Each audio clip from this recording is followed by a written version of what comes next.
Friends, welcome in our new vlog where you will see my journey and your learning. तो आज मैं आपको बताऊंगी, मेरे पास में काफ़ी लोगों के मैसेज आ रहे हैं कि जब तक हम लोग अकाउंट ओपन नहीं करेंगे तब तक हमें कैसे पता चलेगा कि सर्विसेबल पिन कोड नंबर है या नहीं है, और हम उस जगह से काम किस तरह से स्टार्ट करें।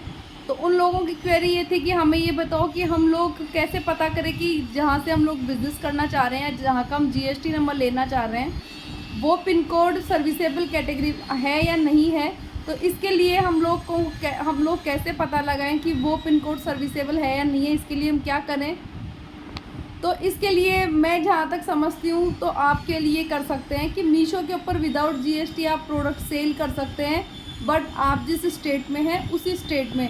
तो इनिशियली आपको ये करना है कि आप जिस स्टेट के अंदर हैं उस स्टेट के लिए ही आप मीशो पे अपना अकाउंट बनाइए, और विदाउट जीएसटी आप पहले जीएसटी के लिए अप्लाई मत करिए, विदाउट जीएसटी आप अपना अकाउंट वहाँ पे ओपन करिए। तो उससे आपको पता चल जाएगा कि आपका वो जो पिन कोड नंबर आप चाह रहे हैं वो सर्विसेबल है या नहीं है, जल्दी पता करने के लिए। क्योंकि विदाउट जीएसटी आप अपना अकाउंट बना रहे हैं तो आपको ऑर्डर नहीं आएगा। तो आप अपने किसी फैमिली फ्रेंड से किसी से ऑर्डर करवा के देखिए कि वो पिन कोड सर्विसेबल बता रहा है या नहीं बता रहा है। आप अकाउंट खोलते टाइम आपको ये चीज़ें पता चल जाएंगी, तो आपको बिना जीएसटी लिए ये चीज़ें पता चल जाएंगी। सेकंड फ्लिपकार्ट के ऊपर है। फ्लिपकार्ट के ऊपर ऐसे तो है नहीं, बट हाँ उसके अंदर केवल एक कैटेगरी के आप बुक्स विदाउट जीएसटी के सेल कर सकते हो। तो आपको वहाँ पे क्या करना है कि आप बुक्स की कैटेगरी में या तो अकाउंट ओपन कर सकते हैं विदाउट जीएसटी के लिए, या किसी दूसरे के नंबर से जो आप अपना बिज़नेस करोगे उससे नहीं करके कोई दूसरा नंबर हो जिससे आप वहाँ पे अकाउंट बना के, और ये एक बार श्योर कर सकते हैं कि वो अकाउंट आप बुक्स की कैटेगरी में कर लो जहाँ पे आपको जीएसटी की रिक्वायरमेंट नहीं होगी वहाँ पे। तो आप वहाँ पे विदाउट जीएसटी अपना अकाउंट ओपन कर लीजिए किसी दूसरे नंबर, किसी दूसरी ईमेल आईडी से। तो आपको पता चल जाएगा कि ये जगह सर्विसेबल है या नहीं है। सेकंड, जैसे आप मीशो पे कोई अकाउंट बना रहे हैं, विदाउट जीएसटी आप काम कर रहे हैं और आपको ऑर्डर आने लग गए हैं, तो आपको दूसरा अकाउंट बनाने की ज़रूरत नहीं पड़ेगी। आप एक टिकट रेज कर सकते हैं। टिकट से मीन फ्लिपकार्ट पे या इन पे ये कि आप उनकी टीम को रिक्वेस्ट भेज सकते हैं कि हम लोगों को अब जीएसटी के अंदर काम करना है, तो ये जीएसटी हमारी डिटेल्स है, उनको आप हमारे अकाउंट में ऐड कर दीजिए। तो वो आपका सेम अकाउंट से आप भी जीएसटी के काम कर सकते हैं। तो आपको अकाउंट स्टार्ट करने से पहले जीएसटी लेने की ज़रूरत नहीं पड़ेगी, और आपका ये पिन कोड नंबर है वो सर्विसेबल है या नहीं है आपको उसका भी पता चल जाएगा। अगर सर्विसेबल नहीं तो आपको कुछ डॉक्यूमेंट्स वगैरह कुछ भी बनाने की ज़रूरत नहीं पड़ेगी। अगर सर्विसेबल नहीं है तो आपको, जब आप सिंपल अकाउंट अपनी ईमेल आईडी अपने फ़ोन नंबर से अकाउंट वगैरह जनरेट करोगे तो आपको तभी पता चल जाएगा। तो इसके लिए बेस्ट एक ये है कि आप केवल ट्रायल बेसिस पे अपने किसी दूसरे नंबर और एक दूसरे नंबर और मोबाइल नंबर से या फिर ईमेल आईडी से अपना अकाउंट बना लें, और विदाउट जीएसटी उस नंबर पे करने की कोशिश करें कि हाँ, क्योंकि अगर विदाउट जीएसटी तो आप बनाना ईजी है, कोई दिक्कत नहीं है। दिक्कत तब आती है जब आपने जीएसटी वगैरह ले ली हो और उसके बाद में जीएसटी लेने के बाद में पता चले कि हमारा तो ये पिन कोड सर्विसेबल ही नहीं है।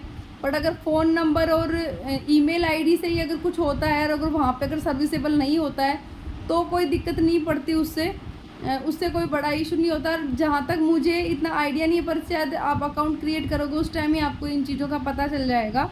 और अगर फिर भी पता नहीं चलता है तो आपका कोई डॉक्यूमेंट्स वगैरह तो बनाने नहीं पड़े, आपके पास जो चीज़ें हैं उसी से आप अकाउंट नंबर बना लिए। बाद में अगर आपको और किसी दूसरे से काम करना है तो आप दूसरा मोबाइल नंबर ले सकते हैं। तो वो ज़्यादा बड़ा इशू नहीं है। इशू तब होता है जब आप जीएसटी नंबर ले लेते हैं, सारी फॉर्मेलिटी सारे पेपर्स वगैरह तैयार कर लेते हैं और बाद में आपको पता चलता है कि वो जो प्लेस है, वो पिन कोड है, वो सर्विसेबल नहीं है। तो आप अभी मीशो पे एक बिना जीएसटी नंबर आप काम स्टार्ट करके देख सकते हैं। अगर वो प्लेस है वो पिन कोड सर्विसेबल है तो कोई दिक्कत नहीं, बाद में आप वहाँ पे उससे जीएसटी नंबर ले लीजिए और उसके बाद के अंदर उसी जीएसटी नंबर को ऐड करवा दीजिए। तो आपको काम स्टार्ट करने से पहले आपको पूरी फॉर्मेलिटीज़ करने की ज़रूरत नहीं है। पहले ही ये देख लीजिए कि सर्विसेबल है या नहीं है पिन कोड से। सेम इसी तरह से आप फ्लिपकार्ट पे कर लीजिए। फ्लिपकार्ट के ऊपर आप अपना जो बुक्स वगैरह के अंदर आप विदाउट जीएसटी के कर सकते हैं, तो वहाँ पे ट्रायल के लिए आप कर सकते हैं। बाद में आप उसको स्विच कर सकते हैं। अगर वो लोग परमिशन देते हैं तो आप उसी में GST नंबर ऐड करवा लीजिए, और मेरे ख्याल से वो GST वगैरह उसमें ऐड कर देंगे, कोई दिक्कत नहीं आएगी उसके अंदर, आप उसी अकाउंट से भी काम कर सकते हैं। और अगर ऐसा होता है कि उसमें नहीं होता, वैसे तो हो जाना चाहिए, उसमें कोई दिक्कत नहीं आती, नहीं होता है तो केवल आपको दूसरा मोबाइल नंबर वगैरह लेना पड़ेगा, और उसमें ज़्यादा कोई इशू नहीं है। सेकंड, काम करने के लिए बहुत सारे काम करने पड़ते हैं, बहुत सारे पापड़ बेलने पड़ते हैं। हम 100% किसी भी चीज़ के लिए श्योर नहीं होते हैं। बहुत बार ये होता है कि अपन इन्वेस्टमेंट भी कर चुके होते हैं, बट और दूसरा एक क्वेश्चन मेरे पास में आ रहा है कि हम लोगों ने अकाउंट स्टार्ट कर लिया, पिन कोड है वो भी सर्विसेबल है, बट कुरियर पार्सल लेने के लिए नहीं आते हैं। तो आप लोगों को सबसे पहले तो ये करना है कि आप न्यू सेलर हो, आपको पता नहीं चलेगा। आपको पार्सल हमेशा पैक करके रखना है, RTD वगैरह प्रॉपर टाइम पे मार्क करनी है, और फिर अगर कुरियर पार्टनर अगर आपका लेने के लिए नहीं आता है तो आपको शांति से बैठना नहीं है, आपको टिकट रेज करनी है कि हमने पार्सल रेडी कर लिया था, टाइम पे पार्सल रेडी था, RTD मार्क कर दी थी, आपकी टीम से कोई पिकअप के लिए नहीं आया, इसलिए इसमें हमारी गलती नहीं है। आप टिकट रेज करके उनको बोलोगे तो प्लीज़ हमारे मैट्रिक्स ख़राब नहीं हो, हमारे परफॉर्मेंस इससे अफेक्ट नहीं हो। तो ये चीज़ें आपको ज़रूर करनी है, अदरवाइज़ आपकी विजिबिलिटी ख़त्म हो जाएगी, और न्यू सेलर्स को इन चीज़ों का पता भी नहीं रहता है।